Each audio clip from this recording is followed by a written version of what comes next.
Guys, मैं नुकसार sir, मैं रहमतुल्लाह। आप देख रहे हैं world real reaction YouTube channel. आपको हमारी वीडियो अच्छी लगे चैनल को ज़्यादा से ज़्यादा लाइक शेयर और सब्सक्राइब कर दें। तो चलते हैं, पूरी 1000 साल हिस्ट्री बताने जा रहा है।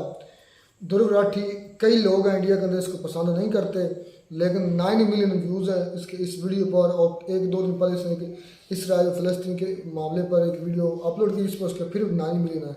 तो दुनिया देखती है, 9 मिलियन मतलब 9 करोड़ लोग, सॉरी 90 लाख लोग, 9 करोड़ मुँह से निकलेगा, 90 लाख लोग इसको देख रहे हैं। मतलब इसकी वीडियो को 90 लाख लोगों ने देखा है। तो देखते हैं अब ये क्या बताता है। मैंने पहले वीडियो नहीं देखी, ये रिकमेंडेड भी थी, तो देखते हैं वीडियो ये क्या हिस्ट्री बताता है, इसके मुताबिक क्या है। और ये एक चीज़ है कि पता नहीं इसके कोई गलती तो इंसान खता का पुतला होती रहती है, लेकिन इसकी काफ़ी वीडियोज़ में मुझे ना सच्चाई मिली है, चाहे वो पाकिस्तान के अगेंस्ट थी या पाकिस्तान के हक में थी, या किसी भी पॉलिटिशियन के अगेंस्ट थी या किसी की पॉलिटिशियन के हक में थी। लेकिन इसकी तकरीबन 80% जो है ना वीडियो में सच्चाई होती है, 20% भाई हर में चांस होता है गलती कुताई का। देखते हैं वीडियो, फिर देते हैं इस पर एक्शन। नमस्कार दोस्तों, 1993 ये वो साल था जब इजराइल और पैलेस्टीन बहुत करीब आ गए थे एक दूसरे के एक पीसफुल सोल्यूशन निकालने के। लेकिन क्या हुआ इसके बाद की हालत बद से बदतर होते चले गए और आज इनके बीच में एक युद्ध चलने लग रहा है। अगर हमें आज की क्राइसिस को गहराई से जानना है तो इतिहास को समझना बहुत जरूरी है। इसीलिए आज के वीडियो में आइए जानते हैं डिटेल में क्या रही है हिस्ट्री इन दोनों देशों के बीच, कैसे जन्म हुआ इजराइल देश का और कैसे शुरुआत हुई इजराइल पैलेस्टीन के बीच कॉन्फ्लिक्ट की। हमारी कहानी की शुरुआत आज से हजारों साल पहले होती है। आप लोगों ने यह तो सुना ही होगा दोस्तों कि कैसे हिटलर ने कितनी बुरी तरीके से ट्रीट किया था ज्यूज को। लेकिन क्या आप ये जानते हैं ज्यूज के खिलाफ हो रहे अत्याचार एक्चुअली में हजारों साल पुराने हैं। कहा जाता है कि जीसस क्राइस्ट का जन्म एक ज्यूइश फैमिली में हुआ था और कुछ क्रिश्चियंस मानते हैं कि कुछ ज्यूज जीसस क्राइस्ट को क्रूसिफाई करवाना चाहते थे। ये एक ऐसी विचारधारा थी, बिलीफ थी, जो अगले कई सालों तक, दशकों तक, सेंचुरीज तक रह गई क्रिश्चियंस के बीच में। और जब क्रूसेड्स हुए आज से करीब 1000 साल पहले, तो वहां पर भारी संख्या में क्रिश्चियंस ने ज्यूस को मारा। उस जमाने में ज्यूस के खिलाफ बहुत सी झूठी अफवाहें फैलाई जाती थी कि कैसे क्रिश्चियन बच्चों का खून पी लेते हैं या फिर उनको रिलीजियस रिचुअल्स के लिए इस्तेमाल करते हैं। ऐसी चीजों से नफरत बहुत ज्यादा थी ज्यूस के खिलाफ। जितना ज्यूस को हेट सहना पड़ा है, शायद ही किसी और रिलीजन को पिछले 1000 सालों में इतना सहना पड़ा है। 1800 के बाद से ये जो नफरत थी ज्यूस के खिलाफ, ये ना सिर्फ रिलीजियस रीजन्स की वजह से थी, बल्कि ज्यूस को एक अलग एथनिसिटी भी करके देखा जाने लगा। इन्हीं सब रीजन्स की वजह से लेट 1800s के समय तक दुनिया भर में रहने वाले ज्यूस के अंदर ऐसी भावनाएं जागने लगी कि कोई भी देश हमें अपना नहीं मानता। अगर हमें सुकून से जिंदा रहना है तो हमें अपना एक खुद का देश बनाना पड़ेगा, एक जूइश कंट्री बनानी पड़ेगी। एक ऑस्ट्रो हंगेरियन जर्नलिस्ट थे थियोडोर हेर्जल नाम के। इन्होंने अपने 1896 के पैम्फलेट में एक नई पॉलिटिकल मूवमेंट की शुरुआत करी, जायोनिज्म। इन्होंने कहा कि ज्यूस को अपनी एक सेपरेट कंट्री मिलनी चाहिए। उस समय के लिए यह आइडिया कोई नया आइडिया नहीं था। 1870 से ही कई ऐसी ऑर्गेनाइजेशंस थी जो अपने आप को लवर्स ऑफ जायन करके बुलाती थी, जो इस आइडिया को प्रोपोगेट करने लग रही थी। इन्हीं सब रीजंस की वजह से 1881 में पहली लार्ज स्केल माइग्रेशन देखने को मिली ज्यूस की पैलेस्टीन के एरिया में। ज्यूस ने जाकर पैलेस्टीन के एरियाज में कई परमानेंट सेटलमेंट्स बनाई और वहां जाकर रहने लग गए। अब पैलेस्टीन का एरिया ही क्यों चुना? क्योंकि ये ज्यूस के लिए काफी होली एरिया था। जेरूसलम ज्यूस के लिए सबसे होली प्लेस है। याद रखिए, उस समय ना कोई इजराइल था, ना गाजा था, ना कोई वेस्ट बैंक था। ये सारा एरिया पैलेस्टीन था जो कि ऑटोमन एम्पायर के अंडर आता था। और ऑटोमन एम्पायर के अंदर क्रिश्चियंस, मुस्लिम्स और ज्यूज मोर और लेस एक दूसरे के साथ पीसफुली रहते थे, कोई इतना झगड़ा नहीं होता था। उसके पीछे एक रीजन ये हो सकता है कि ये जो जमीन थी, ज्यादातर जमीन खाली पड़ी थी, बहुत कम सेटलमेंट्स थी जमीन के अंदर, तो पॉपुलेशन भी बहुत कम थी इस एरिया की। अब हम फास्ट फॉरवर्ड करते हैं साल 1915 में। वर्ल्ड वॉर 1 चलने लग रही है। ब्रिटिश, फ्रेंच और अरब रेवोल्यूशनरीज ऑटोमन एम्पायर के खिलाफ जंग लड़ रहे हैं। ब्रिटिश यहां पर बड़ी चालाकी करते हैं। वो कहते हैं अरब रेवोल्यूशनरीज को कि तुम हमें सपोर्ट करो ऑटोमन एम्पायर को हराने में और हम तुम्हें पैलेस्टीन का एरिया दे देंगे। और अरब रेवोल्यूशनरीज लड़ाई कर रहे हैं एक यूनिफाइड अरब कंट्री बनाने के लिए। ये अरब रेवोल्यूशनरीज चाहते हैं कि सीरिया से लेकर यमन तक एक अरब देश बने। ब्रिटिश लोग सेम चीज प्रॉमिस करते हैं ज्यूज को कि हम तुम्हें तुम्हारा अपना अलग से ज्यूइश देश बनाने में मदद करेंगे पैलेस्टीन के पास। ऐसा क्यों करते हैं? ताकि वो अमेरिकन ज्यूज को अपीस कर सकें और अमेरिका की पॉलिटिक्स पर अपना इन्फ्लुएंस जमा सकें। लेकिन रियलिटी में ब्रिटिश ने फ्रेंच के साथ पीछे से एक सीक्रेट डील कर ली। जैसे ही ऑटोमन एम्पायर हारा वर्ल्ड वॉर 1 खत्म होने के बाद, तो जो मिडिल ईस्ट का एरिया था ब्रिटिश और फ्रेंच ने अपना आधा आधा डिवाइड कर लिया और पैलेस्टीन का रीजन ब्रिटिश ने पूरा अपने कंट्रोल में ले लिया। तो 1918 से लेकर 1948 तक पूरा पैलेस्टीन का एरिया ब्रिटिश राज के अंडर रहता है। इसी समय जर्मनी में हिटलर को पॉलिटिकल पावर मिलती है और ज्यूज को मिलियंस की संख्या में मारा जाता है, उनके खिलाफ जेनोसाइड होता है। हिटलर को क्यों पॉलिटिकल पावर मिलती है, इस पर मैंने एक अलग से वीडियो बनाया है, डिस्क्रिप्शन में लिंक डाल दूंगा, आप जाकर देख सकते हैं। पूरे हिटलर कंट्रोल्ड यूरोप से जूस अपनी जान बचाकर अलग अलग देशों में भागते हैं। कुछ को अमेरिका में रेफ्यूज मिल जाती है, लेकिन इनमें से कई ज्यूज जाते हैं पैलेस्टीन में। ब्रिटिश पहले तो उन्हें अंदर आने देता है, लेकिन बाद में ब्रिटिश रोकता है उन्हें पैलेस्टीन में आने से, जिसकी वजह से एक इजरायली नेशनलिस्ट मूवमेंट की भी शुरुआत होती है पैलेस्टीन के अंदर। At the same time 1940s के आते आते पैलेस्टीन नेशनलिस्ट मूवमेंट की भी शुरुआत हो चुकी है और पैलेस्टीन लोग भी अपने देश की मांग करने लग रहे हैं। 1948 में ब्रिटिश राज अपने हाथ जोड़ लेता है और कहता है बस बहुत हुआ, और नहीं होता मुझसे, मैं निकलता हूं यहां से, तुम जूश लोग अपना एक जूश देश बना लो और तुम पैलेस्टीन लोग तुम भी अपना एक पैलेस्टीन देश बना लो, लेकिन मैं नहीं कर सकता, ये सब मुझसे नहीं होगा। ये रिस्पॉन्सिबिलिटी दी जाती है यूनाइटेड नेशंस को और ब्रिटिश लोग निकल लेते हैं पैलेस्टीन छोड़कर। यूनाइटेड नेशंस एक पार्टीशन प्लान बनाता है कि कितना एरिया पैलेस्टीन में जूइश कंट्री बनाने के लिए दिया जाए और कितना एरिया एक पैलेस्टीन देश बनाने के लिए दिया जाए। 1947 में ये United Nations partition plan release किया जाता है। यूनाइटेड नेशंस अपने प्लान में 57% एरिया अप्रोक्सीमेटली जूइश स्टेट के लिए रखता है और 43% एरिया अरब पैलेस्टीन स्टेट के लिए रखता है। जेरूसलम एक बहुत ही हिस्टोरिकली इंपॉर्टेंट एरिया है 3 धर्मों के लिए, ज्यूज, क्रिश्चियंस और मुस्लिम्स के लिए। तो यूनाइटेड नेशंस डिसाइड करता है कि जेरूसलम इंटरनेशनल कंट्रोल में रहेगा। जूइश लोग इस प्लान को स्वीकार करते हैं और वो अपने नए देश का नाम इजराइल रखते हैं और यहां जन्म होता है इजराइल देश का 1948 में। लेकिन अनफॉर्चुनेटली जो बाकी नेबरिंग अरब कंट्रीज हैं वो इस प्लान से बिल्कुल भी खुश नहीं है। उन्हें लगता है कि ये प्लान बेसिकली ब्रिटिशर्स का तरीका है अपने कॉलोनियलिज्म को कंटिन्यू रखने का, तो वो इजराइल के खिलाफ जंग छेड़ देते हैं। वो कहते हैं हम इजराइल को, ज्यूज को इतना सा भी पार्ट नहीं लेने देंगे। इस जंग को नाम दिया जाता है first Arab Israeli war of 1948 और ये अपने आप में बहुत ही ऐतिहासिक जंग है क्योंकि 5 से ज्यादा देश एक छोटे से नए देश के खिलाफ लड़ रहे हैं। ज्यूज जो इजराइल में रहते थे वो जानते हैं कि 5 साल पहले उन्होंने देखा है बाकी दुनिया इन्हें किस तरीके से ट्रीट करती है, हिटलर ने किस तरीके से इन्हें ट्रीट किया था, और आज के दिन ये सारे अरब देश इनके खिलाफ जंग छेड़ रहे हैं। अगर आज ये जिंदा बचने के लिए नहीं लड़ेंगे तो कभी जिंदा नहीं बच पाएंगे। तो सारी जान बचाकर ये लड़ते हैं ये लड़ाई, और बहुत ही हैरानी की बात है कि इजराइल ये जंग जीत जाता है, इन सारे देशों को हरा देता है।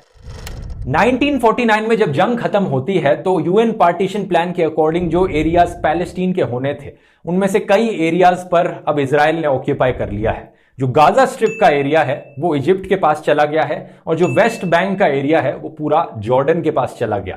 इसका मतलब यह हुआ कि पैलेस्टीनियंस के पास कोई जगह नहीं बची अपनी। 7 लाख से ज्यादा पैलेस्टीनियंस को अपने घर छोड़कर रेफ्यूजी बनना पड़ता है अरब देशों में। इस चीज को कहा जाता है 1948 पैलेस्टीनियन एक्सोडस। इसके बाद 1967 में एक सेकंड अरब इजरायली वॉर होती है। 6 दिन तक ये जंग चलती है और इसे भी इजराइल आसानी से जीत जाता है। ना सिर्फ इजराइल इसमें गाजा स्ट्रिप को पकड़ लेता है, ऑक्यूपाई कर लेता है, वेस्ट बैंक को ऑक्यूपाई कर लेता है, बल्कि इजिप्ट का ये पूरा बड़ा सा जो पेनिनसुला है अब इजराइल इस पर भी कब्जा कर लेता है इस जंग के बाद।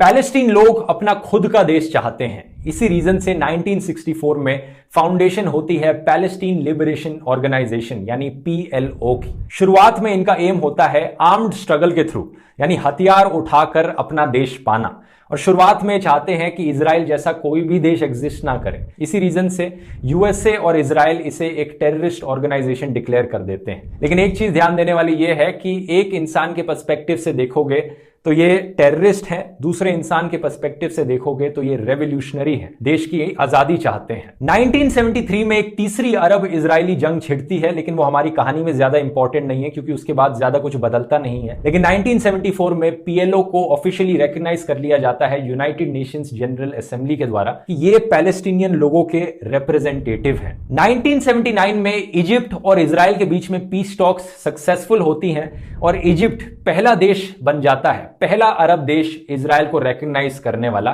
कि इजराइल एक्चुअली में एक कंट्री है और यहां पर एग्जिस्ट करती है। इसी पीस टॉक्स के बाद जो पूरा पेनिनसुला का एरिया था जो इजराइल ने कैप्चर कर लिया था इजिप्ट का, वो इजराइल इजिप्ट को वापस दे देता है। इजिप्शियन प्राइम मिनिस्टर और इजरायली प्राइम मिनिस्टर दोनों को एक नोबेल पीस प्राइज अवार्ड किया जाता है इस सक्सेसफुल पीस ट्रीटी की वजह से। लेकिन अनफॉर्चुनेटली 2 साल बाद इजिप्शियन प्राइम मिनिस्टर को असैसिनेट कर दिया जाता है इजिप्ट में राइट विंग एक्सट्रीमिस्ट लोगों के द्वारा। जो कट्टरवादी लोग थे वो कह रहे थे कि कैसे इजिप्ट ने, हमारे प्राइम मिनिस्टर ने इजराइल के साथ समझौता कर लिया, कैसे कॉम्प्रोमाइज कर लिया, हम उन्हें जिंदा नहीं रहने देंगे। उनको जाके असैसिनेट कर दिया जाता है। अब 1967 से लेकर 1980s तक 10 साल से ज्यादा गुजर चुके हैं कि इजराइल ने गाजा स्ट्रिप और वेस्ट बैंक पर कब्जा कर रखा है। इस समय के दौरान इजराइल में रहने वाले कई लोग जाकर वेस्ट बैंक में अपनी कॉलोनीज एस्टैब्लिश करने लग जाते हैं, सेटलमेंट्स बनाने लग जाते हैं और परमानेंटली रहने लग जाते हैं। इजरायली सरकार उन्हें डायरेक्टली या इनडायरेक्टली सपोर्ट करती है। वहां जो घरों के प्राइसेस हैं वो कम है। कुछ लोग वहां पर चीप हाउसिंग की वजह से जाते हैं, तो कुछ लोग वहां जाते हैं अपनी रिलीजियस नेशनलिज्म की वजह से। कुछ इजरायली लोग जो कट्टर इजरायली लोग हैं वो कहते हैं कि ये पूरा वेस्ट बैंक का जो एरिया है ये हमारा है, इसलिए हम वहां जाकर रहेंगे। और इसीलिए सेटलमेंट्स होने लग जाती हैं वहां पर इजरायली लोगों की वेस्ट बैंक के एरिया में। इंटरनेशनल कम्युनिटी इन सेटलमेंट्स को इलीगल मानती है क्योंकि ये यूनाइटेड नेशंस पार्टीशन प्लान के खिलाफ जाते हैं ये सेटलमेंट्स। और पैलेस्टीनियन लोग इन्हें कॉलोनाइजेशन मानते हैं। बेसिकली उनके देश में कॉलोनाइजेशन करी जा रही है इजरायली लोगों के द्वारा। 1992 में इजराइल को एक बहुत ही बढ़िया प्राइम मिनिस्टर मिलते हैं जिनका नाम है यित्जहक रबीन। ये कहते हैं कि पीएलओ एक टेररिस्ट ऑर्गेनाइजेशन नहीं है, वो बस अपना देश चाहते हैं, हमें उनका देश देना चाहिए। इजराइल पीएलओ को ऑफिशियली रिकॉग्नाइज करता है और रिटर्न में पीएलओ भी ऑफिशियली रिकॉग्नाइज करते हैं इजराइल देश को। और यहां होते हैं 1993 के ओस्लो अकॉर्ड्स। पहली बार ये दोनों साथ में मिलकर बात करते हैं कि कैसे हम देश का बंटवारा कर सकते हैं, सही से डिवाइड कर सकते हैं पीसफुली देश को, कैसे हम पैलेस्टीन देश बना सकते हैं। एज अ रिजल्ट 1994 में पहली बार पैलेस्टीन की सरकार एस्टैब्लिश करी जाती है जिसे नाम दिया जाता है पैलेस्टीनियन नेशनल अथॉरिटी। लेकिन इस पॉइंट ऑफ टाइम तक वेस्ट बैंक के बहुत से एरियाज में इजरायली लोगों ने अपनी परमानेंट सेटलमेंट्स बना ली हैं जिसे इजरायली सरकार ने भी सपोर्ट किया है।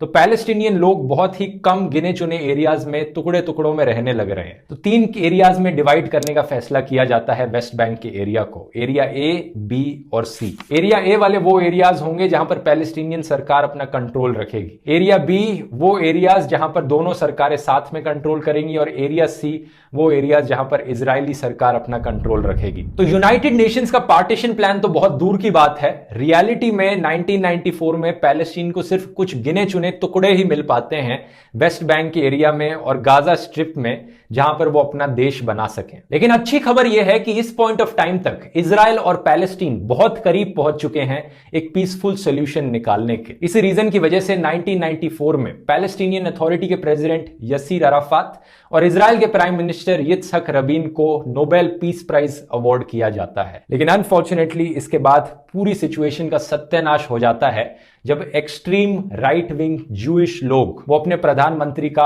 असैसिनेशन कर देते हैं। ठीक उसी तरह जिस तरह गोडसे ने गांधी जी को मारा था, क्योंकि गांधी जी हिंदू मुस्लिम के बीच में यूनिटी की बात करते थे। एक जूइश एक्सट्रीमिस्ट ने पॉइंट ब्लैंक रेंज पे आकर पिस्टल से 3 गोलियां मार दी इजरायली प्राइम मिनिस्टर को 1995 में, क्योंकि ये कट्टरवादी जूइश लोग कहते थे कि कैसे पैलेस्टीन के साथ कॉम्प्रोमाइज कर सकते हो, इतनी सी भी जमीन क्यों दे रहे हो उनको, हम तो पूरा का पूरा पैलेस्टीन इजराइल के अंदर बनाना चाहते हैं। और इन्हीं कट्टरवादी लोगों की वजह से हालत बिगड़ती चली गई आगे। इसी इंसिडेंट से करीब 5-6 साल पहले पैलेस्टीन में कुछ इस्लामिक कट्टरवादी लोग साथ में मिलकर आते हैं और हमास ग्रुप को बनाते हैं। ये हमास ग्रुप कहता है कि ये पीएलओ वाले लोग ज्यादा ही सेक्युलर बन रहे हैं, ये बहुत कॉम्प्रोमाइज कर रहे हैं इजराइल के साथ, लेकिन रियलिटी में हम लोग इजराइल को नक्शे से मिटाना चाहते हैं। तो हम कट्टरवादी लोग अपनी एक नई ऑर्गेनाइजेशन बनाएंगे जो एक्चुअली में फाइट करेगी इजराइल को मिटाने के लिए, और यहां हमास ग्रुप की फॉर्मेशन होती है। ऑब्वियसली जब पीस ट्रीटी होती है 1994 के अराउंड पैलेस्टीन और इजराइल के बीच में,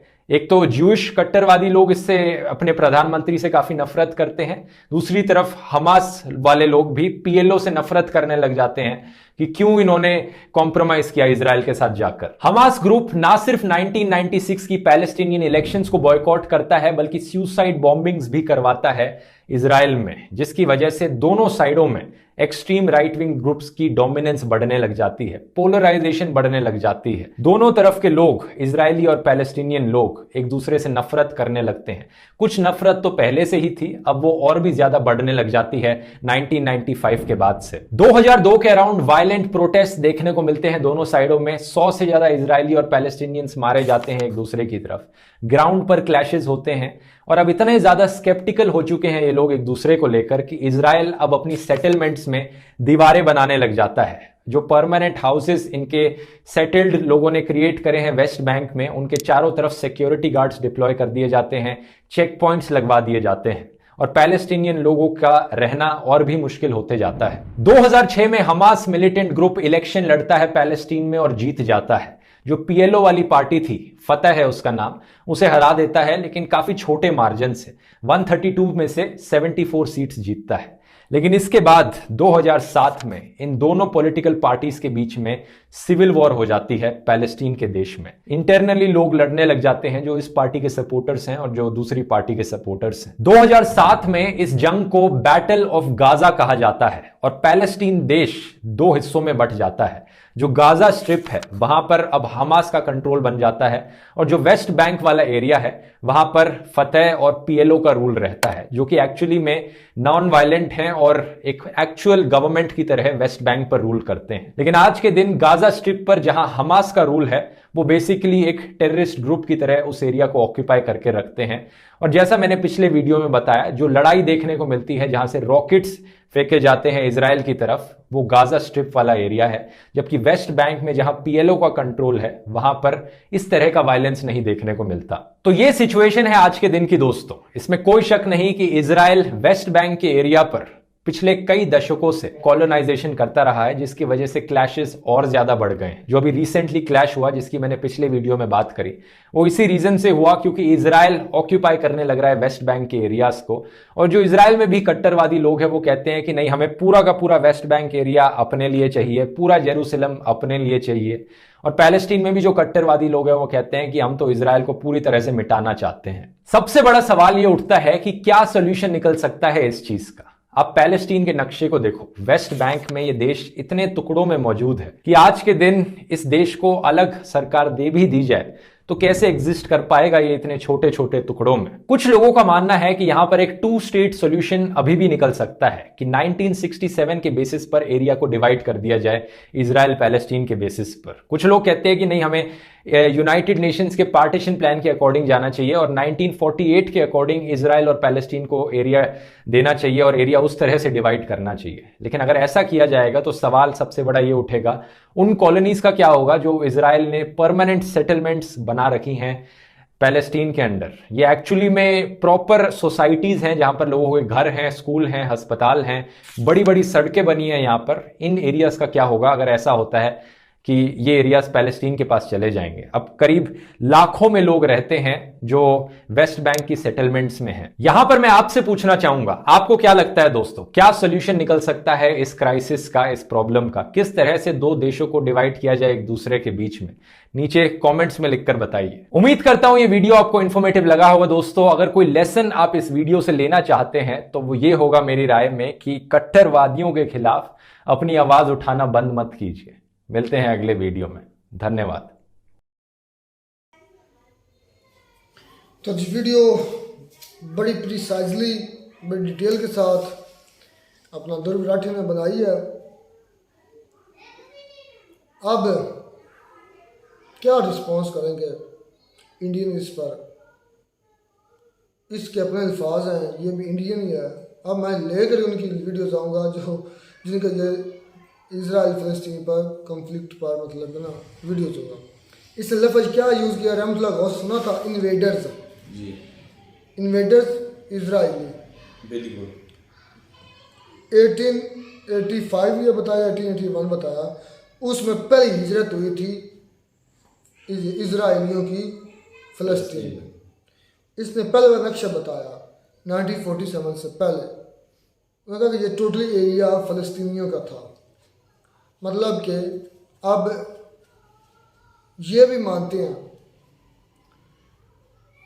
लेकिन बात एंड पर उसने जो सवाल छोड़ा ना, और जो रेज का मतलब आवाज़ उठाने को, जो एक्सट्रीमिज़म है, जो एक्सट्रीमिस्ट है, उनके खिलाफ आवाज़ उठानी चाहिए, बिल्कुल उठानी चाहिए।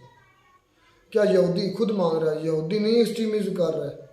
यहूदियों, फ़लस्तीनियों यहूदियों में एक एग्रीमेंट होने वाला था, यासर अराफात का हुआ भी, जिसने उस इजराइली ने ये किया उसको मार दिएगा, जिस तरह उसने मिसाल दी गॉड से ये गुड से, जिसने गांधी को मारा था, जो हिंदुओं और मुसलमानों के दरमियान मामलात मतलब सही करने वाला था।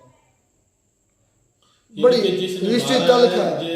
जो है ना कट्टर इसराइली, वो ये नहीं चाहते थे कि ये जो इनका लीडर है इसराइली, वो इनके साथ सेटल करे कि ये कौन होते हैं कि जो इसराइल, हम इनको इतनी सी भी जगह वो कहते हैं कि हम इनको नहीं देंगे।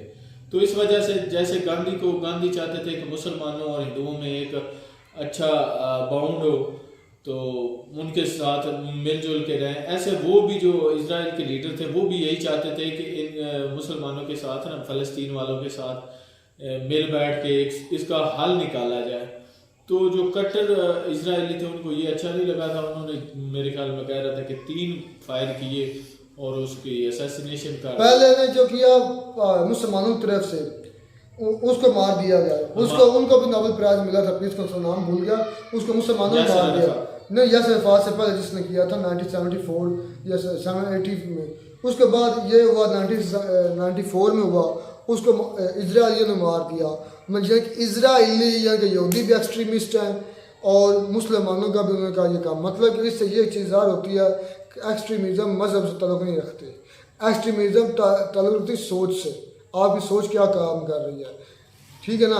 क्या एक्सट्रीमिज़म के किस्म के लोग, हर एक्सट्रीमिज़म क्या है कि आप एक्सट्रीम किसी भी सोच में चले जाते हैं, उसकी हदों से गुजर जाते हैं, उसको हद दर्जे से ज़्यादा मानना शुरू कर देते हैं। मुसलमान जो है वो अपने हद से ज़्यादा इस्लाम को फॉलो करते हैं और उसमें कोई भी किसी किस्म की ऊंच नीच या उसकी कुताही गुस्ताखी बर्दाश्त नहीं करते।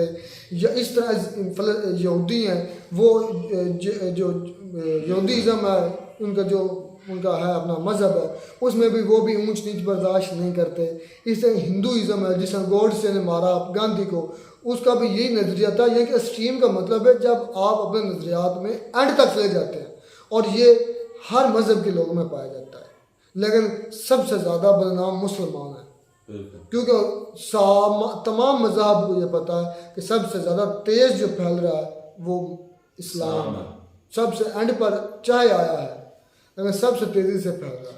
अच्छा, मेरा यहाँ पर एक क्वेश्चन है इंडियन भाइयों के लिए जो वीडियो देख रहे हैं, कि आप फ़लस्तीनियों को किस बना पर टेररिस्ट कह रहे हैं? क्या वो काम इजराइलियों ने नहीं किया जो फ़लस्तीनी अब कर रहे हैं? अब उनको आपने पहले क्यों नहीं कहा? आपसे ये मेरा क्वेश्चन, आप इन्वेडर्स जो कहा कि नहीं कहा, इसने दुर्राठ ने कहा, बिल्कुल लफ्ज़ क्या यूज किया, इन्वेडर्स, मतलब उनकी अपनी इधर ज़मीन ही नहीं थी। 1000 साल की हिस्ट्री उसने कहा है, 1000 ईयर हिस्ट्री, तो 1000 ईयर से पहले इधर फिर मेरा ईमान ताज़ा होता है। मज़े की बातें ये आती हैं, मैंने कल वीडियो में कहा था कि हमारे कारी साहब ने, हमारे मुल्ला साहब ने, मुल्ला नहीं वो समझ लें, हमारे इमाम मस्जिद है, उन्होंने हमें कल एक समझ लें कि एक ट्रांसलेशन बताई थी, उसके मुताबिक कि अल्लाह की ज़ात ने पर लानत भेज दी है, और ये भी साथ में फरमा दिया था कि ये दर दर भटकते फिरेंगे। और इस वीडियो में मैंने देखा है ऐसे ही हुआ उनके साथ, बल्कि पूरी हिस्ट्री देखे, मैं कितनी कंट्री से छितर खाए उन्होंने, फिर आए जब हिटलर ने मारा उनको तो वो कह रहे हैं कि मुख्तलिफ मुल्कों में दफा हो गए थे, तो जो अक्सरियत है वो यरूशलेम में आए, तो यरूशलेम इनको जो है ना बहुत हॉली लगा, मुकद्दस है इनके लिए, जिसकी वजह से ये यहाँ पे ना रैश पजीर हुए। तो इनकी गलती थी ना इनकी भी, क्या फ़लस्तीनी, इन्होंने, इनको पता भी था ये मुसलमान थे, कुरान पाक कब उस वक्त नाज़िल तो 1400 साल पहले का हो चुका था, तो इन्होंने पढ़ा भी था, इनको पता भी था कि ये हमारे लगते भी यहूदी और नसारा खुलम खुला का, लेकिन पहले तो वो बिल्कुल रहने दिया, अमन के साथ रहते थे मुसलमान और यहूदी। यार जो भी यार, मैं जब हमारे कुरान मजीद में ये कह दिया गया कि यहूदी और नसारा कभी आपके दोस्त नहीं हो सकते, वो आपके अंदर से दुश्मनी रहेंगे। दुश्मनी की नहीं की, मुसलमानों ने उनको जगह दी, मुसलमानों ने जगह दी कि नहीं दी, उधर उनको बसाया, उनके साथ खाना पीना सारा कुछ इकट्ठे ही था, वो भी बता रहे अमन से रहते थे। उन्होंने क्या किया, हड़पना शुरू कर दिया, आस्ता आस्ता हड़प रहे हैं। आप ऐसे टुकड़े कर दिए, एक टुकड़ा कहीं है वेस्ट बैंक में, एक टुकड़ा कहीं है मुसलमानों का, एक कहीं है। यार वेस्ट बैंक के अंदर मैं ये हैरान रहा कि मैं तो पहले ये सोच रहा था कि वेस्ट बैंक जो सारा का सारा फिलिस्तीनियों का, या वो जो फतेह अब्बास क्या उसका नाम है, उसका फतेह अब्बास का है। तो मैं तो आज ये हैरान हो गया कि उसके अंदर भी टुकड़े हैं, उसके अंदर भी कलोनी है ही, खत्म ही हो गया उसमें, तकरीबन 20% रह गया है। और यार मैं कहता हूँ है नहीं यार। मैं एक मिसाल देता हूँ, ये वही हिसाब होगा जिस तरह पाकिस्तान के साथ किया गया था बांग्लादेश को देकर, मतलब दरमियान से कोई रास्ता नहीं ज़मीनी, और लेकिन मुल्क है वो पाकिस्तान, वो हिस्सा है पाकिस्तान का, तो वो टूटना ही था। इसी तरह अब फ़लस्तीनियों के साथ किया जाए, वेस्ट बैंक के अंदर उनको टुकड़ों में जगह दी गई है। तो इसी वजह से तो वो ब्रिटिश ने हाथ खड़े कर दिए, उसने कहा कि हाँ हमसे नहीं ये, मुझे नहीं लगता इसका कोई हल है। मैं तो आज एक डिटेल में मुझे पता चला कि वो टुकड़े हैं कि एक टुकड़ा कहीं है, एक टुकड़ा कहीं। अब ये कैसे गवर्नमेंट बना सकता है? मैं मान भी लूँ, 2 स्टेट थ्योरी ले भी आते हैं, तो इजराइली जो है या जो अंदर कुछ एरियाज में उनकी कॉलोनी है वो कहाँ जाएंगे, उनका क्या हल होगा? मुझे नहीं लगता अब इसका कोई हल है। सिर्फ एक जो गजा है वो ही बस उनके पास वो भी हमारे। एक और बात, मेरे नीचे भाइयों ने कमेंट काफ़ी किए हैं, काफ़ी अच्छा बुरा भला बोलते रहते हैं। खैर वो उनका अपना फेल है, वो खुद उसका जवाब दें, मैं जवाब दे नहीं हूँ, बोलते रहते हैं। उन्होंने कहा कि हमास टेररिस्ट ग्रुप है। ध्रुव रठ ने कहा है कि वो इलेक्शन जीता है,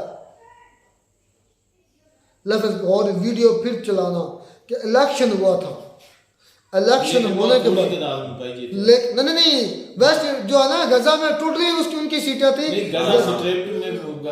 आपने गौर से देखा, उन्होंने कहा कि ये जीता है, मार्जिन थोड़ा था। पूरा जो हुआ ना फिलिस्तीन में इलेक्शन हुआ है उसके 132 में से 70 है, मतलब थोड़े मार्जिन से, लेकिन जीता तो हमास चाहे एक सीट से भी जीता हो, लेकिन हमास जीता है। तो आप कैसे पॉलिटिकल पार्टी को ये बोला है, पॉलिटिकल पार्टी बोला है हमास है, इंडियन है, आपका है, और कितने सबूत लाऊं? खुद बोला कि उसने जो एक लड़ा था, इलेक्शन लड़ा था, इलेक्शन के बाद वो जीता है, जीतने के बाद उसने ये गवर्नमेंट बनाई है गजा में। इसके बाद को बड़ा सबूत बचता है यार, उसने सबूत ही है, यूट्यूबर है इतना बड़ा, और 90 लाख उसके इस वीडियो पर व्यूज हैं, 90 लाख। पता नहीं यार, अब देखने को बेचारा जो सुनती है देखती है 90 लाख यार, हमें तो 1 लाख भी कभी किसी लोग 1000 1-2 हज़ार लोग देखते हैं तो हम भी किसी की नजर में है, लेकिन उसके 90 लाख लोग देखे हैं। और दूसरी बात देखें कि मोहम्मद ये कहीं ऐसा तो नहीं है कि जो हमास है या फतह है, ये हमास वाले जो इक़्तिदार की वजह से ऐसा कर रहे हो? नहीं, इक़्तिदार तो उनको पहले ही, वो पॉलिटिकल पार्टी है, ये कह रहा है। मुझे तो ये पहले पता ही नहीं था। पॉलिटिकल पार्टी को टेररिस्ट कहा जा सकता है किसी भी मुल्क? यार ये इलेक्शन लड़ी है। अच्छा एक मिनट, टीटीपी का पाकिस्तान में इलेक्शन लड़ा? नहीं, कभी भी नहीं। कोई किसी एक दौर में बीएलए को इलेक्शन लड़ा हो? अब आए ये दाढ़ के नीचे, अब आए ऊंट फाड़ के नीचे, या खुद मान रहा है उनका लब बताएं या इसको झूठा साबित करें? झूठा साबित करें, ये बात वाकई हमारे माइंड में आई है कि वो देखेंगे टीटीपी है, वो हम मानते हैं कि टेररिस्ट है, ये किस लाइन में तो वो इलेक्शन लगा, बिल्कुल इलेक्शन की बना पर आए हैं भाई आगे। मैं भी पहले ये मानता था कि ये ईरान से तरफ से गए हैं डायरेक्ट। हाँ मैं भी, मेरे जहन में ये मेरे इसकी नहीं, वो कह रहा है कि वो पहले थोड़े से बंदों का ग्रुप बना जिसकी वजह से वो बड़ी तंजीम बनी, उन्होंने इलेक्शन यार ऑर्गेनाइजेशन पार्टी बनी ना, पार्टी बोला ना इसने, उसने इलेक्शन भी लड़ा, ये भी बोला है, फिर ये भी कहा कि 130 या 140 में से 72 में से 73 बन की 74 मेरे ख्याल में सीटें, मतलब थोड़े मार्जिन से पूरे वेस्ट बैंक में हमास गजा में इनकी हुकूमत बनी है। इसका मतलब ये है कि ये पॉलिटिकल पार्टी है, इसको फिर जिच किया गया, टॉर्चर किया गया, किस तरफ आओ। बिल्कुल टीटीपी कोई मुझे एक साबित करवा दो, टीटीपी पाकिस्तान में इलेक्शन लड़ाओ, मुझे साबित करवा दो बीएलए इलेक्शन लड़ाओ, ये साबित हो गया। इसका जवाब चाहिए लोग सर, इसको झूठा साबित करो, मुझे नहीं, इसको झूठा साबित करो, जो हमास है वो इलेक्शन लड़ कर आया है। अच्छा दूसरी बात देखें, मोहम्मद रिजवान को इन्होंने कंपेन चला दी है कि अगला जो मैच है इंडिया पाकिस्तान का 14 अक्टूबर को वो नहीं खेलने देना, या जिसकी लाठी है उसकी भैंस है। इधर वो जंगल का कानून है, कोई हकीकत नहीं है, कोई इसमें सच्चाई नहीं है। बस मैं इतनी चीजें इस नतीजे पहुंचाऊं, जितने भी आज तक मैं वीडियोस की हैं देखी हैं, जिसकी लाठी उसकी भैंस, जिधर देखो मफाद उधर राल चाटना शुरू कर दो जहां आप अपना मफाद हो। चाहे जितना बड़ा कोई डेमोक्रेटिक कंट्री है, जितना बड़ा कोई डेमोक्रेटिक बंदा है, कोई भी है, जितनी बड़ी कोई फोर्स है, कितनी बड़ी कोई ताकत है, जहाँ मफाद है वहीं कोई हुकूक नहीं है इधर, कोई इधर बराबरी नहीं है, कोई झूठ है, सब झूठ है और कुछ नहीं है। पूरी वर्ल्ड में इस तरह है। हम पाकिस्तान को इस तरह समझते थे कि पाकिस्तान में इस तरह, लेकिन ये तो हम बाहर निकले तो पता चला कि ये पूरी दुनिया में इस तरह झूठ है। ये पूरा का पूरा निजाम ही झूठ है। कोई किसी को सच्ची सपोर्ट नहीं करता। मफाद जहाँ देखा वहाँ राल टपकाते हैं और चाटते हैं और कुछ नहीं है इस दुनिया में। पूरी ये इंडिविजुअल लेवल पर भी है, ये ग्रुप लेवल पर भी है और ये कंट्री लेवल पर भी है और ये ऑर्गेनाइजेशन लेवल पर भी है। मैं तो ये चीज़ें आज मेरे जहन में आई हैं। ये अच्छा हुआ ये वीडियो देखो कि टुकड़ों में बैठा गया वेस्ट बैंक को, वो कैसे उधर हुकूमत होगी। फिर हमास इलेक्शन जीत कर आई है, वो कैसे टेररिस्ट हो गई। इसका मतलब ये है कि एक्सट्रीमिस्ट है ये। यार ये चीज़ें बड़ी मज़ेदार हो गई हैं, बड़ा मज़ेदार गेम अच्छी कि चीज़ें सामने आ रही हैं और खुलकर भाई। अब तो मैं कहूँगा कि आलोक सर अब इसको झूठा साबित करो। अब फेक न्यूज़ देते हैं। नहीं क्या मतलब, मैं उनको इनको गलत साबित करो। अगर किसी को भाई ये क्लिप हमारा देख रहे हैं, आलोक सर से रिक्वेस्ट है इस ध्रुव राठी के अगेंस्ट, मेरे अगेंस्ट नहीं, इसके अगेंस्ट बताओ, वीडियो देखो जहाँ उसने कहा कि वो पॉलिटिकल इलेक्शन लड़ा। इलेक्शन लड़ने के बाद उसने इतनी सीटें जीती हैं, सीटें जीतने के बाद उसने अपनी हुकूमत बनाई है हमास में। पहले ग्रुप बना है, पॉलिटिकल पार्टी पहले बनती है, फिर इलेक्शन लड़ती है, लड़ने के बाद फिर उनको टार्चर किया गया इस हथियार उठाने के लिए। यह भी उसने कहा है उसको उन्होंने बाद में हथियार उठाया। बिल्कुल पहले नहीं उठाया। हम आजादी अपना वतन किस तरह वापस किया? हाँ जी, इसका मतलब यहूदी भी एक्सट्रीमिस्ट है, ये माना है, हिंदू भी एक्सट्रीमिस्ट है, ये माना। गॉड से की बात की, मैं खुदारा मुझ पर ना थोपना, इसको जवाब देना। ध्रुव राठी एक लफ्ज गौर से देखो, अगर आपको पूरी वीडियो समझ आएगी। तो जो दोस्त हमें देख रहे हैं, मुझे कोई रिस्पॉन्स नहीं है, इनको साबित को इन पर वीडियो बनाओ, आलोक सर इस ध्रुव राठी पर वीडियो बनाओ, उस पर फिर हम रिएक्शन करेंगे। मुझे कोई जवाब नहीं चाहिए आपसे। मैं उन पर ही बोलता हूँ, मैं अपने पास से कुछ नहीं बोल रहा, मैं उनकी वीडियो को देखकर उनका लिहाज से रिस्पॉन्स कर रहा हूँ। खैर वीडियो बड़ी मज़ेदार थी, बड़ी चीज़ें देखने को, समझने को, इल्म में इजाफा हुआ। अगर ये बातें सच हैं तो वेल एंड गुड। मिलता है नई वीडियो में नए डाउट साथ, तब तक दीजिए इजाज़त। अल्लाह।